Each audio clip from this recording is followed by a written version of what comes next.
Well, hello there. My name is Chris Angel, and my pronouns are they, them. Welcome to Allyship is a Verb, the LGBTQ plus podcast that explores and humanizes practicing allyship for the LGBTQ plus community and beyond.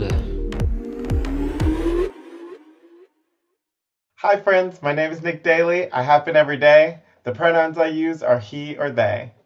You know what time it is. Wait, why did I say that? You don't know. It's time to acknowledge a new monthly supporter, Sarah. Sarah, I appreciate you so much, and thank you. I sat down to calculate how much money has been going into creating each episode, and I nearly fainted. So having your support means a great deal to me. So thank you again for helping me to make this sustainable. And shout out to my poor neighbors who have to hear me record all of this in the first place and scream out random names for being a monthly supporter for my podcast. So thank you, Sarah. Thank you, neighbors. Okay, this is getting awkward. Let's move on. Listen, I promise this isn't a podcast where I only interview educators or trainers. I promise. But if you've been listening a while and remember my episodes with Shane and Laura, Nick is another awesome human I met at Camp Pride back in 2009. We really get into some deep topics within our conversation today, of which I am so grateful we got to explore and just go there. To tee this up a little bit, this was recorded at the end of October in 2021. Some of the top stories of that time were Lil Nas X and his album release from the previous month, R. Kelly being found guilty on all counts, and Dave Chappelle's new Netflix special being accused of transphobia and anti-Semitism. Nick is a beautiful soul who offers diversity and inclusion training through his business, Love Served Daily Consulting. They have been leading and facilitating workshops, training, outreach, and consultation for over a decade. He has a great deal of professional and lived experience. Seriously, Nick's offerings cover a wide range of topics, so there's lots of reasons and opportunities to hire them. I hope you'll join me in following Nick on Instagram to see their daily reminders, and you'll know what that is by the end of this conversation. I know that I look forward to seeing them every day, and if you're someone who could use a boost, maybe you'll find them helpful too. Here are 3 self-reflection questions to think about while you're listening, and be sure to stick around after for 3 more before you go. Number 1, what do you think queer leadership means? Number 2, have you ever called someone in or called someone out? Number 3, have you ever been told that you're not like the others? Others being a particular group you may identify with or belong to. Now, we don't have a lot of time, so let's go. You are a Black queer person, a non-binary man, a mama's boy, an identical twin, and a lover. What do those mean to you?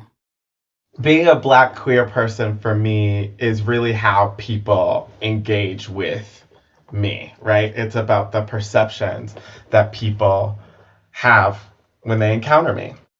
The reason why those are some of the first ways that I describe myself is race is frequently on the outside and a part of that perception. And my gender, the way that I perform my gender, is easily read, I find. Even prior to my knowing my queerness, others were able to pick that up. I had a 6th grade teacher who described it, how she told the difference between myself and my identical twin. And she said, Nick walks with a bounce, with a little smirk. And that was an acknowledgement of the way that I queered or that I existed as a queer person in an embodied way. I am a mama's boy. I'm the 4th kid out of 5, the youngest boy and the favorite. That's how I describe myself. And I'm the younger twin. And so a lot of my history is using we and us, because my identity shift from being a twin to being an individual really kind of solidified when I was like 21. And when I was 21, for the first time I had 6 weeks where someone didn't call me my twin's name. And then serendipitously, a supervisor called me Rick, and did not know my twin, but called me Rick at 21. And then a lover. I live my life through love. My life motto is Love Served Daily, which is also the name of my consulting company. And I'm just looking at a letter that was written for me from a colleague. And the first sentence of that letter is, when I first thought of thanking you for being such a beacon of love, dot, dot, dot. And so I find that people often use that word, whether or not they know about the way that I describe myself or my life philosophy. Well, yeah, the branding for your business is chef's kiss. Mwah. You post daily trademark reminders on your Instagram page, and some have included be your own anchor, trust your process, and your story is more than sorrow. Some are quoting other accounts and people.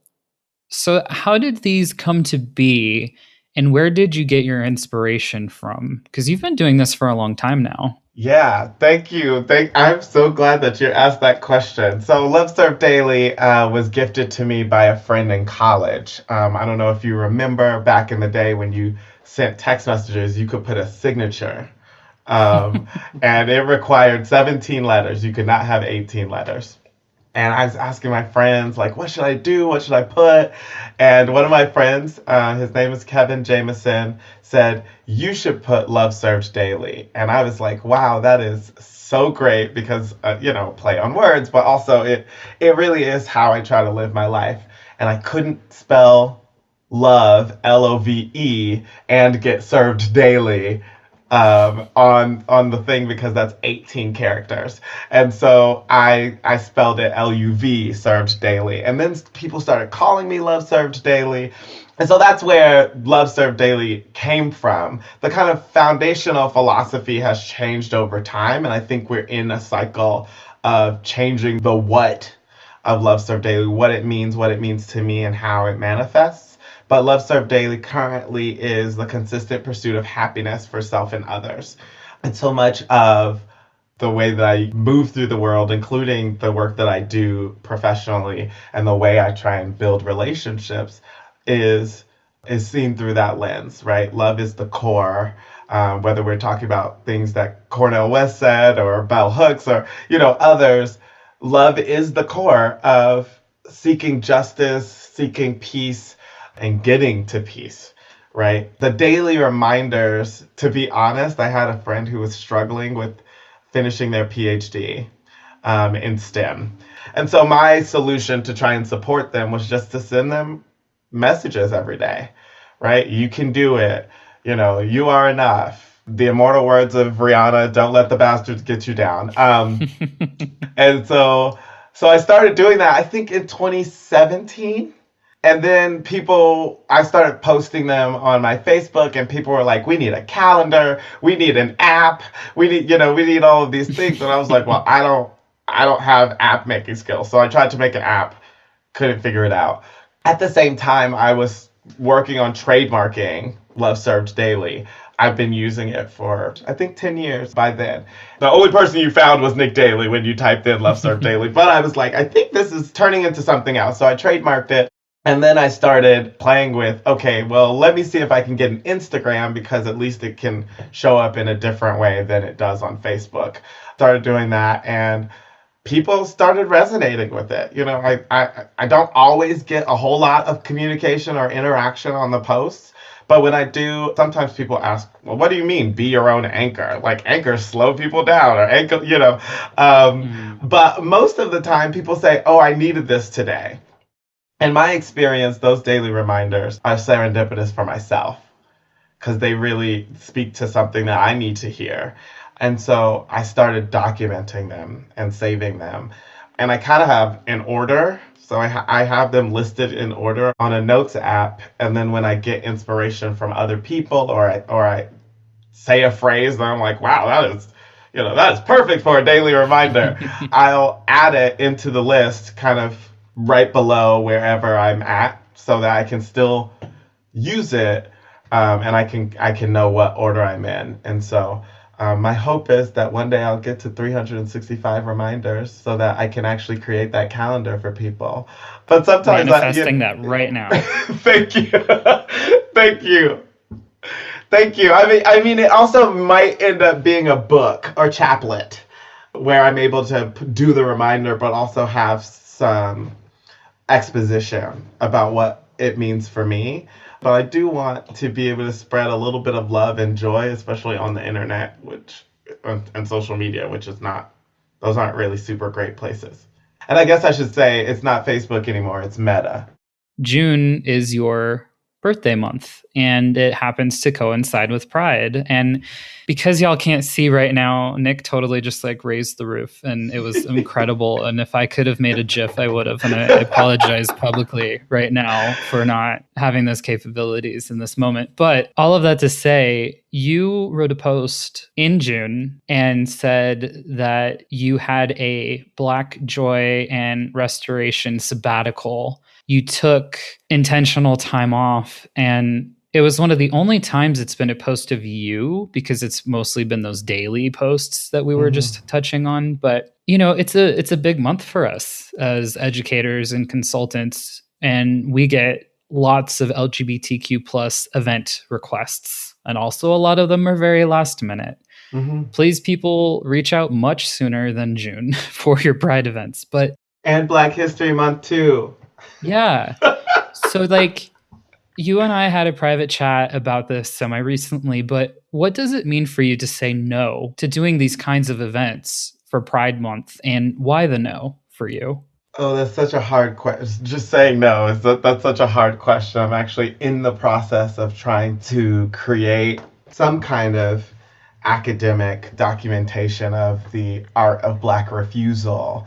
There's also legacies of Black people saying no, right? Just completely refusing to be a part of spaces that are unhealthy, things that don't bring us joy, things that don't validate and value our life and time. For me, I was leaving a senior level position at a large community college, and I knew that there was healing I needed to do after the summer of, I want to call it, it used to be called the summer of racial reckoning. I want to call it the summer of white fragility. I don't know. Like right after that summer, it just seemed like people were like, okay, well, now we're in election season. We don't have to worry about Black Lives Matter anymore. And now we're starting to see, a decline in the actual resourcing of diversity efforts. People are hiring individual people to try and bring their institutions or their organizations or their churches or their corporations closer to what they say their values are. And so they're not necessarily bringing in additional support, particularly as it relates to consulting. Anyhow, when I quit that job, I knew I didn't want to. I don't work on my birthday. I do not. I do not work on my birthday. I have not. I even signed myself out of high school when I turned 18 in high school because I was like, I don't want to do that anymore. I don't want to work on my birthday. So someone asked, well, what if your boss tells you you have to? And I was like, well, I won't have a boss anymore. Like, this is a personal value. This day is mine. I will not be at work. Figure it out.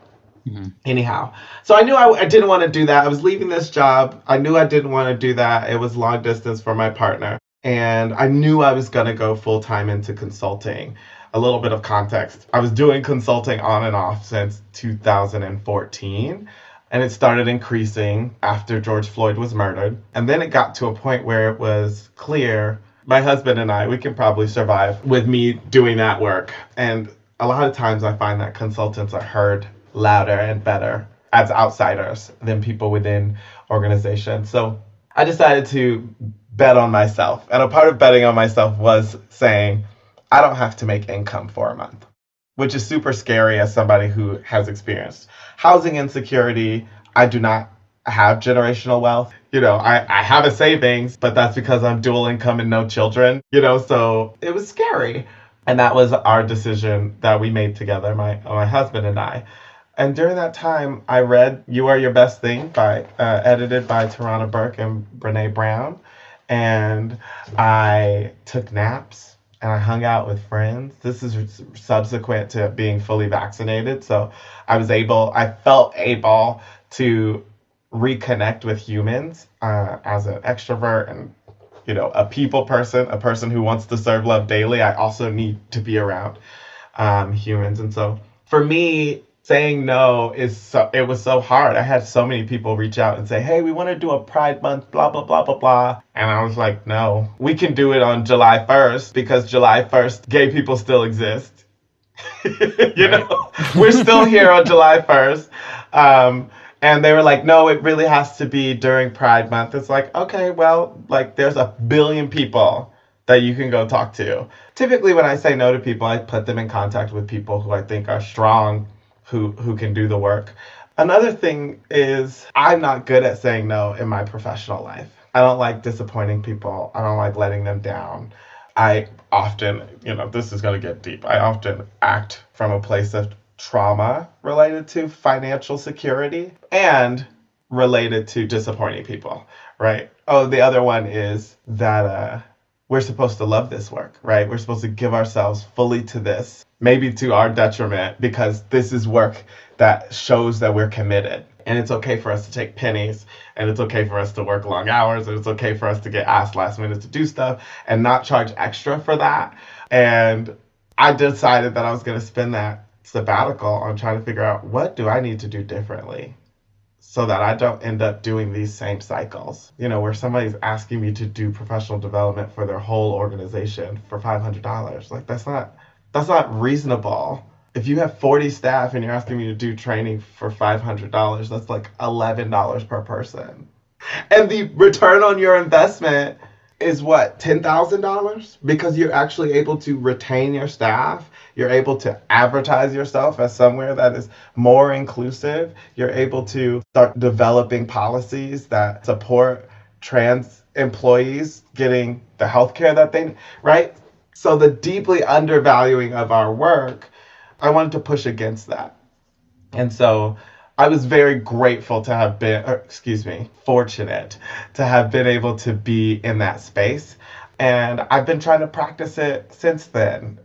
There's an artist, Kendrick Day, who is on Instagram as Kendrick Day, but also as BLK Queer Tarot. And Kendrick just came out with this with another artist, the Black Queer Tarot, and their kind of slogan is imagine a world where Black queer people are thriving. And I really think that that is the foundation of what I was trying to imagine, but also how I've been trying to operate in this consulting space. Like I want to be able to pay my bills. I want to be able to go, to go on a trip if I want to. I don't want to have to work 40 hours a week. I don't want to live to work anymore. And there's no judgment for people who want to hustle. Like for me, I am all about the people who want to hustle. Please go get your coins. But I have done that for over a decade. I have been very successful in the hustle and grind world, and I have zero desire to continue to do that. I am fighting the impulse for, credentialing and, all of the different kind of adherence to the written word stuff that makes it so that we can justify our existence in this space. I've been telling people I have decades of experience in the DEI world, even though I've been alive for 3, because I do, because I have decades of lived experience. And so when I show up to these spaces, I'm not just showing up with the credentials I have, right? Or the trainings that I've gone through and all of those things. I'm also showing up as somebody who knew that they were queer and articulated that at 9 years old. And, learned very quickly that even though some people said you're not like those other Black people, you were still Black, right? And so those types of experiences also shape the approach. And I think sometimes people undervalue the qualitative research that we do throughout our lives that make us exceptional at what we do. That was answering a question you didn't ask, but That's okay. And I'm also just sort of reeling from what you shared because what a messed up thing to say to you, too.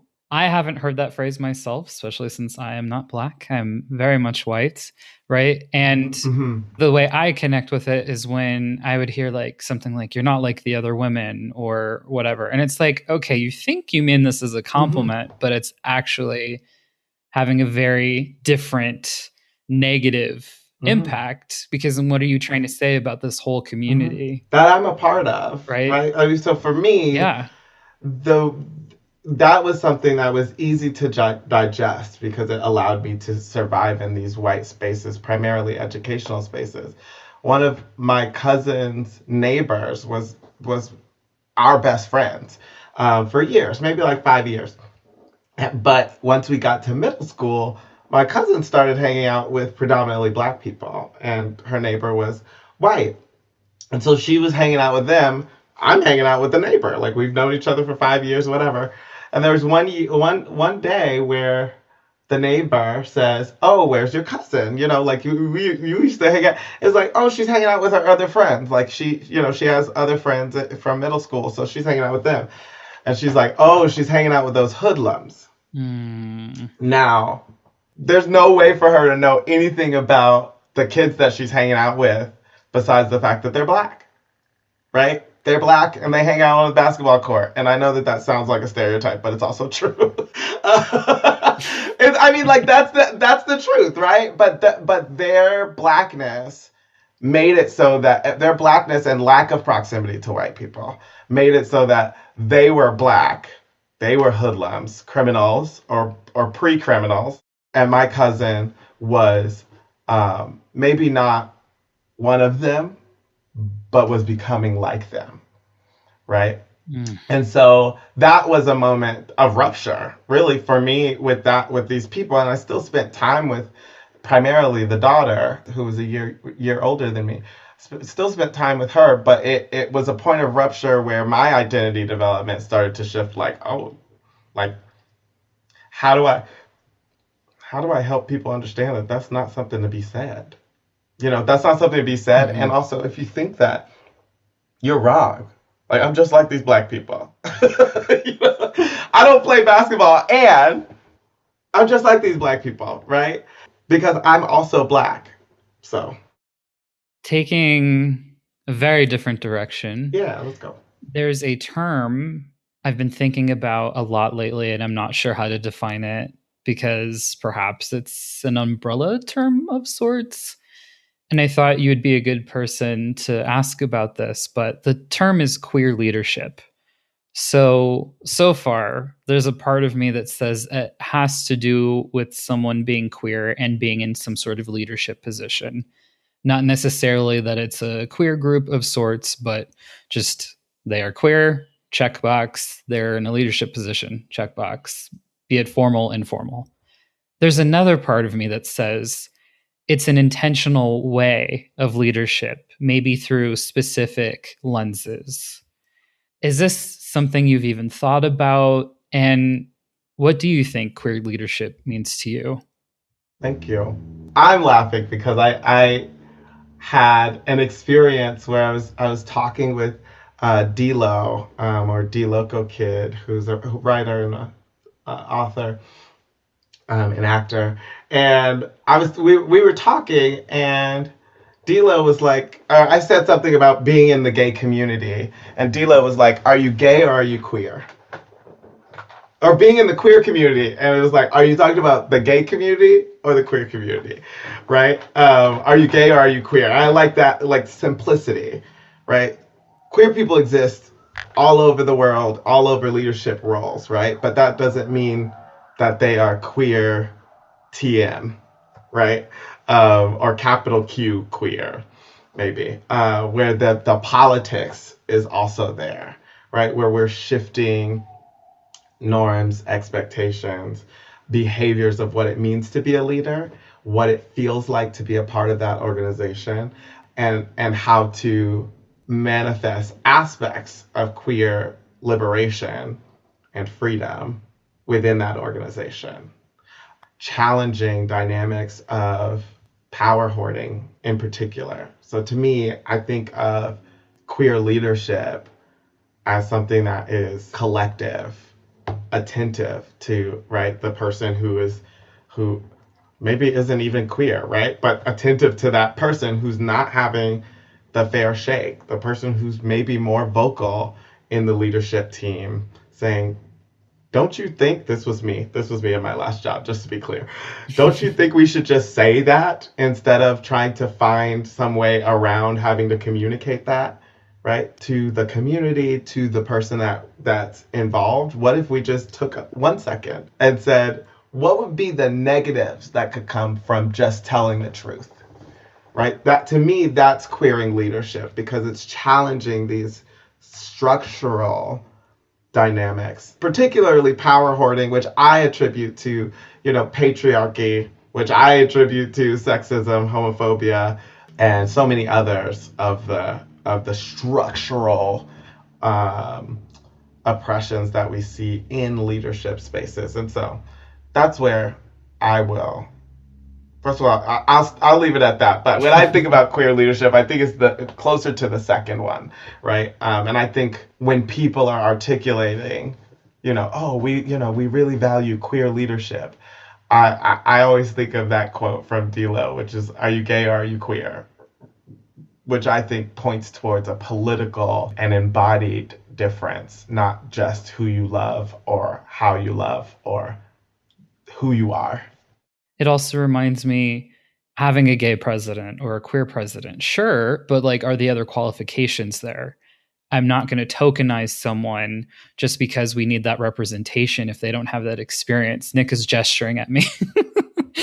Well, that's a whole rabbit hole. And I struggle right now. And this is unpopular Black thought. And when I say thought, I mean THOT.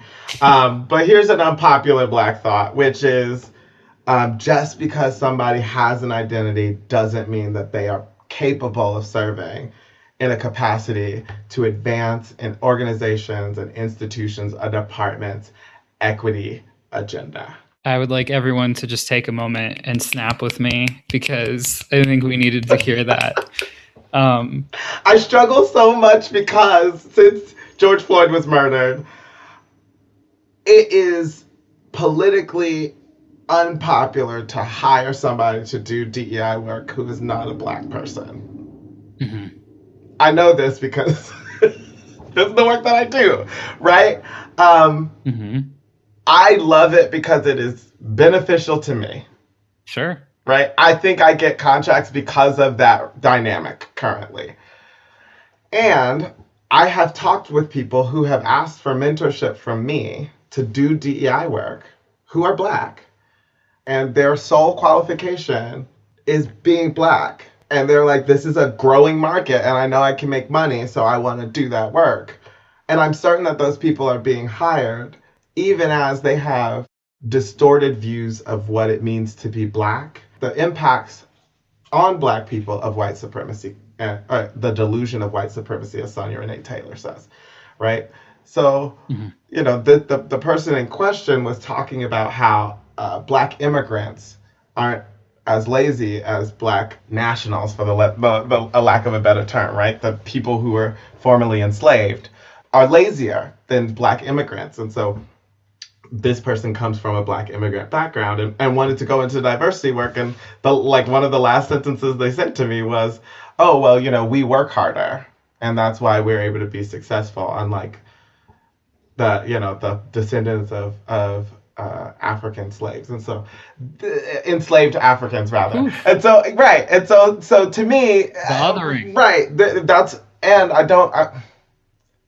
They believe that because likely their parents believe that because the exploitation of global anti-Blackness and white supremacy, right? And so I don't want to target that specific person or even people who are in that space. And I don't want those people to be leading work and be seen as people who are doing the same work I'm doing, right? And so often I see in organizations people just picking somebody who literally just has the identity and saying, hey, can you help us figure out how to be more inclusive, to Black people, women, trans people, what have you, which leads to burnout, which leads to overwork. Usually, those people are not paid for those roles. Usually, those people have a learning curve, Yep. right? And so many of those dynamics, I like to try and it's a point of contention right now, and I'm sure it's one of the reasons why. Sometimes I don't get contracts because I mentioned that as something that is a pet peeve of mine of organizations. And I know that there are organizations that do that often. So, Absolutely. We'll be right back after this break. Did your kid just come out to you as lesbian, gay, bisexual, trans, or part of the broader LGBTQ plus community? Are you not sure what to do next or how to affirm and support them? I've created a guide just for you. Inside, you'll find a checklist of immediate next steps you can take, some facts and figures about LGBTQ plus youth and family support, curated resources, and a message from me including some of the ways I can support you in this process. Hi, I'm Rebecca, and my pronouns are she, her. I'm a licensed clinical social worker in Boston, and I work with parents across the United States to learn how to better support their child. I've created these free guides so you don't have to figure this out alone. Let me help you show up for your child in celebration of their authentic self. To learn more, visit genderspecialist.com/nowwhat. Thank you for listening. And now back to the learning. Something I'll briefly share is a lot of why I got into this work is because my senior year of high school, someone was running to be the president of our Gay Straight Alliance on campus. And she was notorious for outing people. And even though, yeah, exactly. Nick is like, what right now?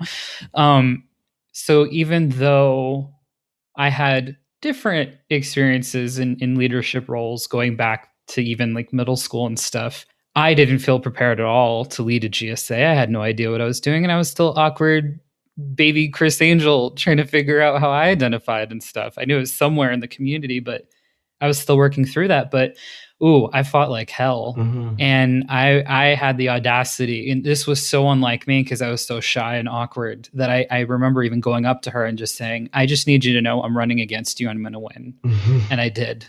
Thank goodness, because I can tell that story now, but that's all it took because I was like, no, we can't have people like you in leadership. This is going to cause so much harm, and you cannot out people in our community. I just like how no one anyway. Mm-hmm. I mean, I've seen queer people in leadership who made it to leadership, and their leadership style is silence, being under the radar, right? I can be in the room and I'll just agree with whatever said, not going to push back, not going to make waves.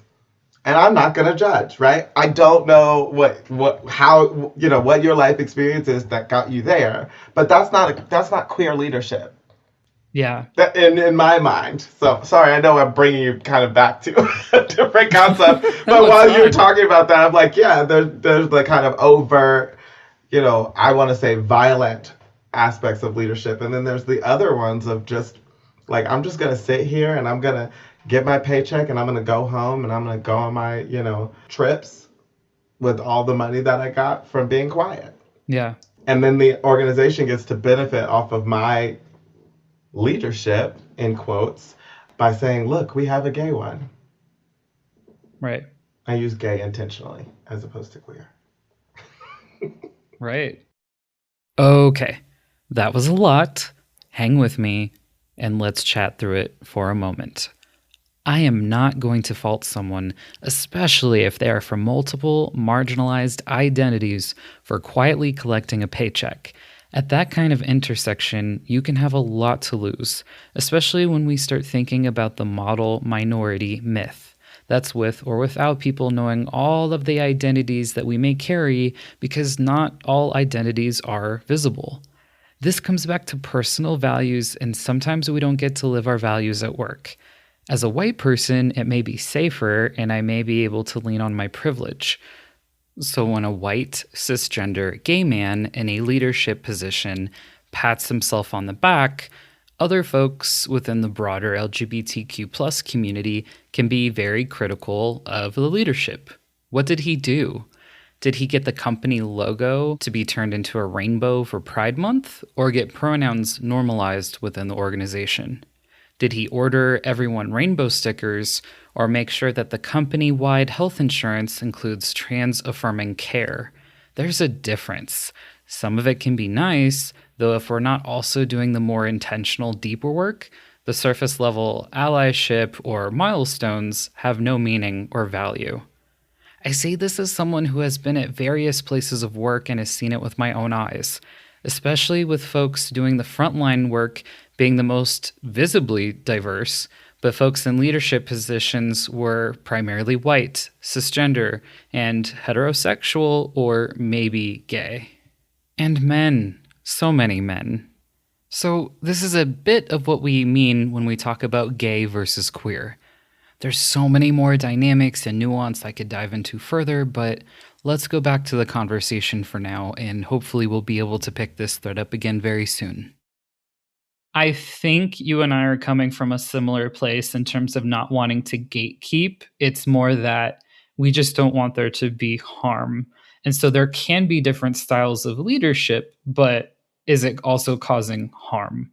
And so that actually, I think, segues pretty nicely into a pretty crunchy topic that I think has been very challenging as of late, and possibly more specific to the United States, is this concept of cancel culture.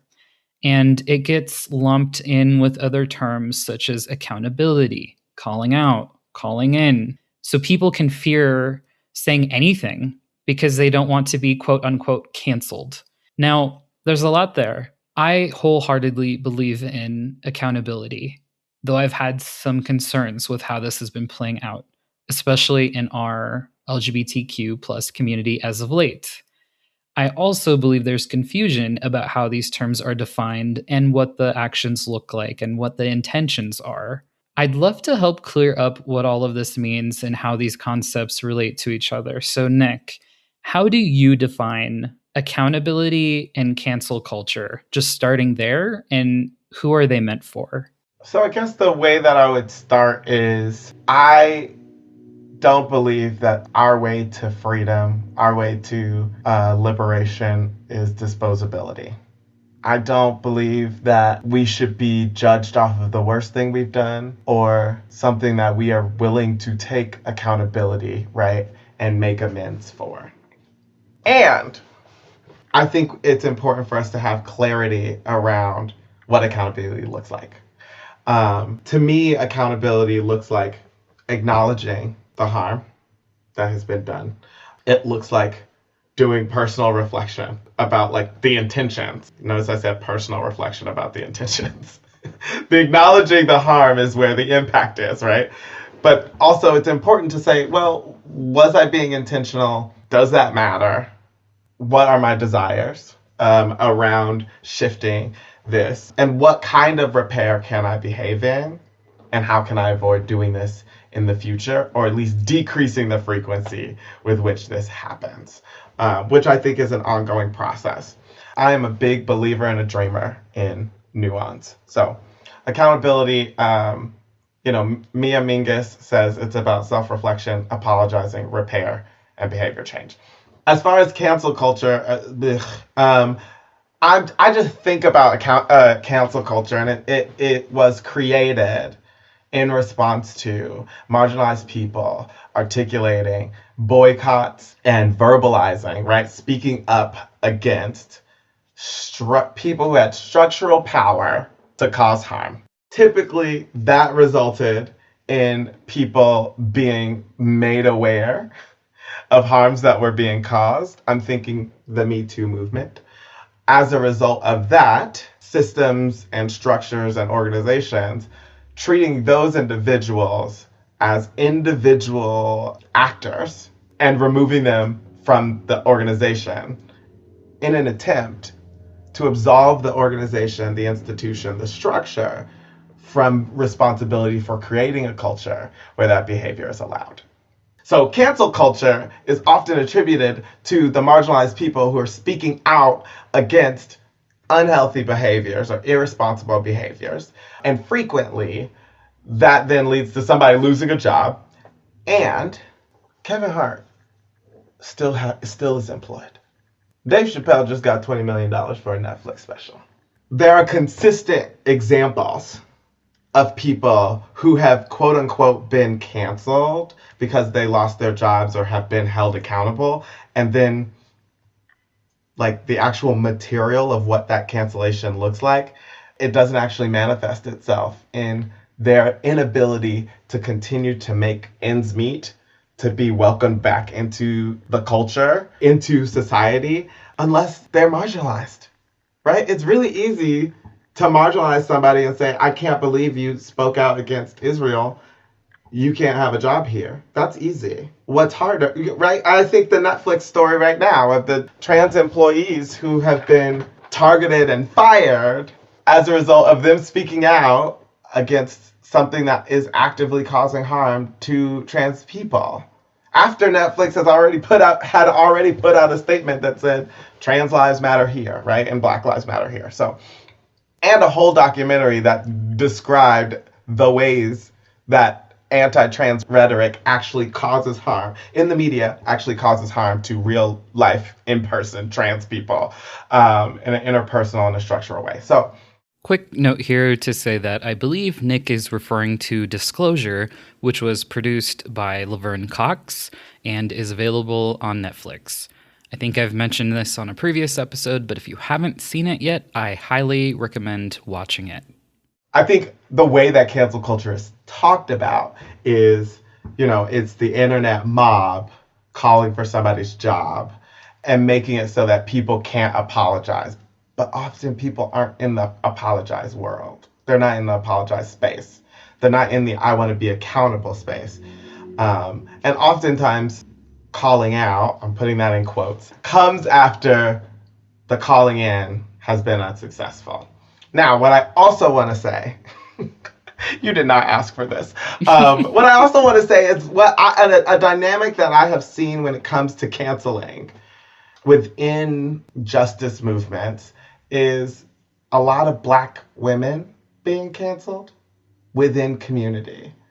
So women and femmes, I don't want to give people identities that they don't have. So women and femmes, I'm thinking Adrienne Marie Brown, Patrisse Cullors, even Chrissy Teigen, right? And to be clear, I'm not speaking up for or about any of these people, but I do want to say, when I see a pattern, I like to elevate it, particularly when it relates to Black women and femmes and women and femmes of color in general. And those calls for cancellation often feel like an adherence to an expectation of perfectionism and in my opinion, a complete lack of not knowing what accountability actually looks like when we are going for the call out or the call in, whether or not we're going for the call in, right? In my experience, I see these calls for accountability. That thing you said was racist, sexist, homophobic, transphobic. I'm willing to bet that that's consistently true in a call out. I'm willing to bet because we all live in these systems that tell us these things that are inequitable and leave us out. And so I'm willing to bet that. But then what? Like, what are we asking of that person? What would it take for that person to be brought back? And I think that that's an abolitionist frame. And I'm going to be honest, y'all. I struggle. I'm not an abolitionist when it comes to R. Kelly.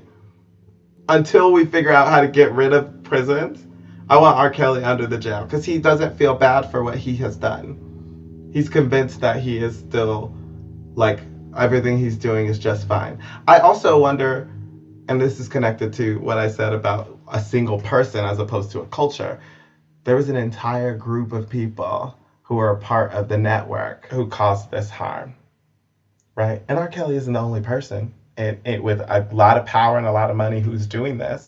But until we are able to find accountability structures and models, yeah, I'm okay with him being under the jail. And I know that that's like a values thing that I need to work on.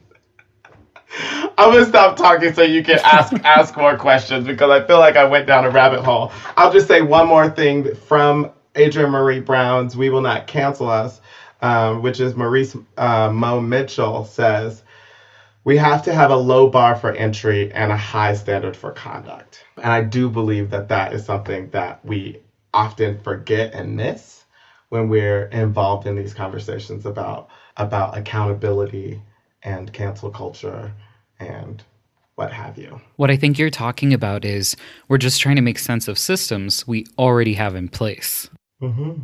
What would rehabilitation look like for reentry back into our society, right? Especially here in the United States, people are just so disposable. We have very different cultural beliefs here where we don't take care of our elderly and things like that. We just kind of like, oh, and or people that are housing insecure. It's like, well, they're not my problem, but they also need to get off my street. They're just so disposable. We don't want to deal with it.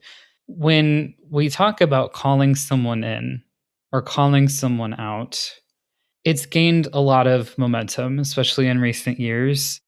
There's also discourse around a white person calling in or calling out a person who's Black, and how that is rooted in anti-Blackness and that Black people instead need to hold each other accountable.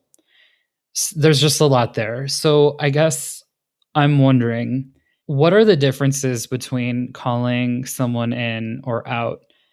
How might someone know which one to proceed with? And where do you land on the discourse that I just mentioned? Recognizing I'm not expecting you to speak on behalf of the entire community, but I'm curious like how you personally feel about it. I am reeling because I think this is the first time I have heard that Black people should be the only people calling out Black people about things that Black people need to be called in about. Yeah, I think I've mostly seen it happen on the internet. So just to like give a little bit more context, if that's okay. It's been this thing where, so on one hand, and this makes complete sense to me, by the way, when someone has caused harm and they make an apology and it's specific to, let's say, Black people, if it's specific to Black people have to accept the apology. When white people start going in the comments section, right, and this is different, when white people start going in the comments section and saying, oh, it's okay, we forgive you, like, no, it's not your apology to accept because you're not Black. This wasn't for you. You don't get to make that determination. However, I've seen Black people on the internet talk about how white people can't be coming after Black people for accountability purposes. Like, let us take care of this person. This is an in-community thing. So, like, let us deal with whom. And I can't think of a good example off the top of my head right now, but I have seen this a lot. And as a white person, I'm sitting here going, what do I do? Who do I listen to? Because then there's infighting about right. So of other Black people saying we don't care, and so it feels like then there's just a lot of noise. And when I think about my allyship and how I want to show up and how I want it to be intersectional, and I want to have a commitment to Black lives in particular, so I'll just keep going with that thread. For me, I'm like, well, then what do I do? So like, I'll just the closest example I can think of is Lil Nas X. Love him, love all the ways he pushes boundaries and his creativity and everything. And so there was a lot of discourse then when he staged this whole pregnancy to correlate to him dropping his new album. And so when white folks who are trans started coming forward and saying, hey, this isn't sitting well with us, I wasn't in particular called out or called in for it, but I watched other people. I watched it happen to other white people. And then I was just like, well, crap, what am I doing? And again, it's just like, well, it's anti-Blackness because you're not also calling out other people who have done this. And I'm like, James Charles is not on my list. I don't even want to say that person's name or give them any, like, right, not even touching that one. I didn't know because they're not on my radar because I don't care for them whatsoever. Right. The critique of Lil Nas X was coming from a lot of white, transgender, currently or formerly pregnant men. Yeah, I mean, I think for me, like, why we got to take a step back Like, what does it mean to critique a millionaire? One of the most well-known artists. What does it mean? Why am I'm not going to stand up for Lil Nas X. I also am probably not going to call out Lil Nas X. Also, what does that call out look like? Is it, hey, like, tell us your inspiration, right? Like, I'm trying to get to, or it does it, like, on some level, not really matter, right? Like, yes, it matters in the way that media matters, but like Lil Nas X isn't going to respond to my post.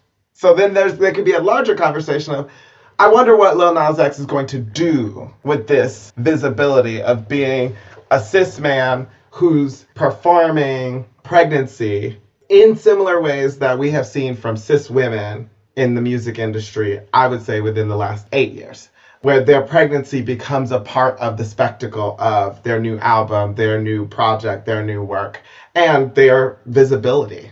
And the complicated dynamic of just being an artist and what it feels like to birth something into existence, right? So there's this additional layer of artistry.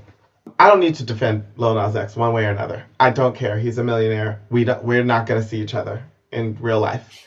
And I think people are allowed to say, this didn't sit well with me, and other people are allowed to say that it did. I loved it. I thought it was, because I've been following the artistic arc of Lil Nas X for years. So to me, I was like, this is brilliant. This is totally fits in with what he was saying. He said that he had 9 months to prepare for people's responses to Montero, his first single from the album. To me, I'm like, hearing that and then seeing this, it's like, oh, okay, this is a part of a very large dynamic. Lil Nas X is also not responsible for the hate, vitriol, and targeting of trans people that are pregnant, trans and non-binary people who are pregnant, and don't fit the societal expectation of what a pregnant person looks like. Lil Nas X is not creating medical systems that make pregnancy unsafe for individuals. And when Lil Nas X actually released the album, Lil Nas X had at minimum 3 or 4 organizations that were trans inclusive that he was raising money for. I didn't hear the walking back, right? I didn't hear necessarily this was a part of some larger thing. And because Lil Nas X is who he is, people are going to see this organization in the South that's doing intense work with trans and queer people in spaces where the laws don't necessarily support them in the same ways they do in California. I think because of social media and celebrity culture, we zero in on individuals who have huge impacts. And then we start fighting with each other about whether or not we agree about whether or not this person who's on this big, when really we need to be having like a more localized conversation of, well, okay, yes, that's an issue. Let's talk about the issues related to people who read as men, who are men, or who fit outside of this societally expected view of what a pregnant person should be. Let's talk about the implications of that in healthcare, socially, in birth, right? In access to medical care. That is a more interesting conversation to me. And again, one way or another, Lil Nas X probably did see some of these comments. Lil Nas X might not have planned on doing this fundraiser, but also when Lil Nas X released the Industry Baby song, he put the Bailout Project as a link on the song, a fundraiser for the Bailout Project. Raised tens of thousands of dollars for the Bailout Project, right? So again, it feels like there's some intentionality there, but I think we're in this knee-jerk 24-hour news cycle. Everybody has to have a take.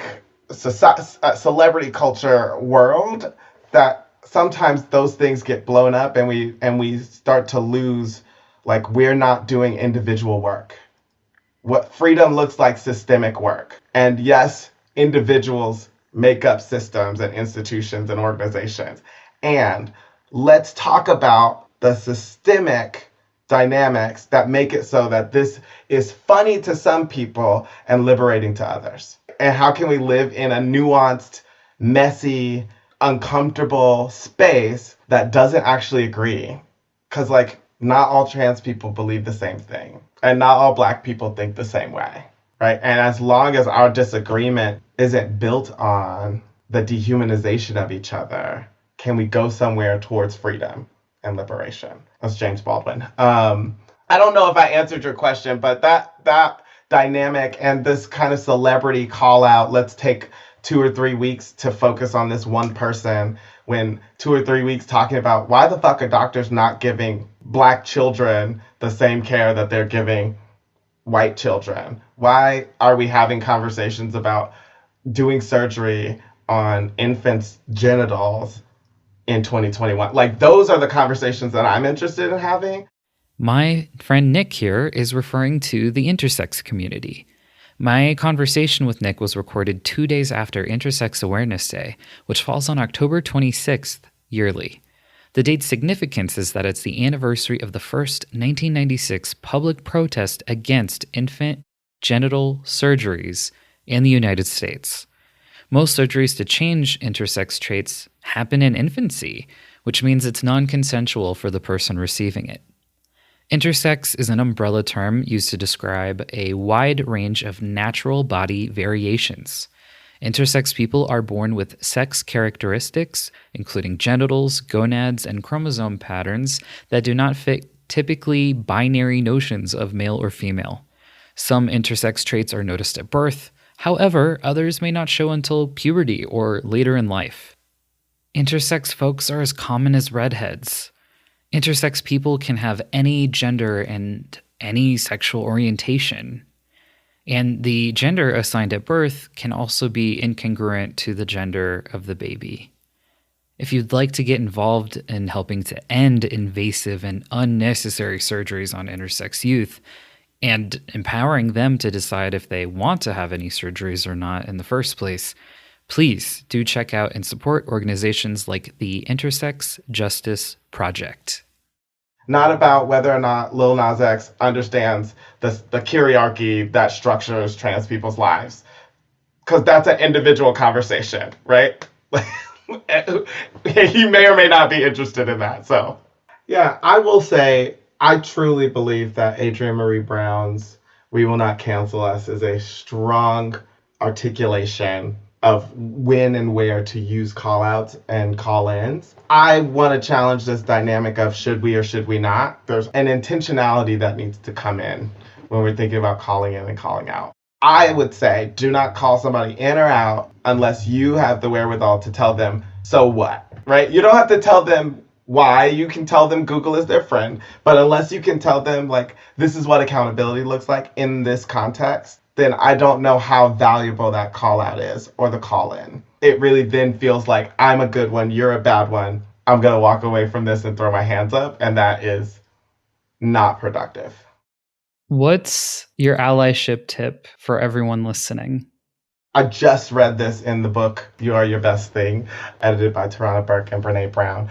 And that's having a learner mindset, acknowledging and owning your privileges, and really bravery. Having a learner mindset means engage with people with the goal of growing and improving your relationships with groups that are different than your own. That's active listening.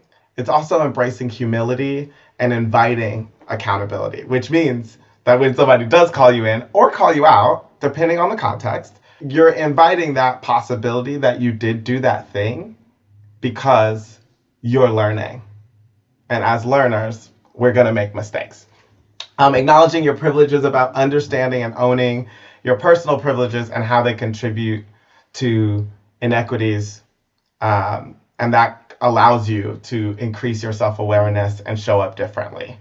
So trying to exercise power with instead of power over, and recognizing that impact matters more than intent. And then bravery is about taking action and using your voice to challenge inequities. So it's dealing with behaviors, policies, and actions that you encounter quickly with grace and humility, right? So sometimes I will say, sometimes I encounter white people who especially white people who get to points where anytime somebody does something racist, they're the angriest in the room, they're the most forceful in the room, and they're the most harmful in the room, right? Because they know about all these things, they know what these structures are, and then they just rail on somebody, right? To prove that they're one of the good ones. And I think bravery asks us to do something different. It asks us to take a step back to recognize the humanity of the person in front of us, that they might be a learner, and then try and address these situations. Whew. We got into some pretty heavy topics, friend. Nick, thank you so much for being willing to have this conversation with me and share out such incredible insight. And to you, right now, listening, here are 3 more self-reflection questions before you go. Number 4, do I have a learner's mindset? If I don't, is that a value I'd like to adopt? Number 5, do I know of anyone in my life or follow anyone online who is intersex? Number 6, do I treat certain people as if they are disposable? If so, how have I justified that? Visit allyship.com for any resources and a full transcript of the episode. And remember, sometimes allyship means having a learner's mindset.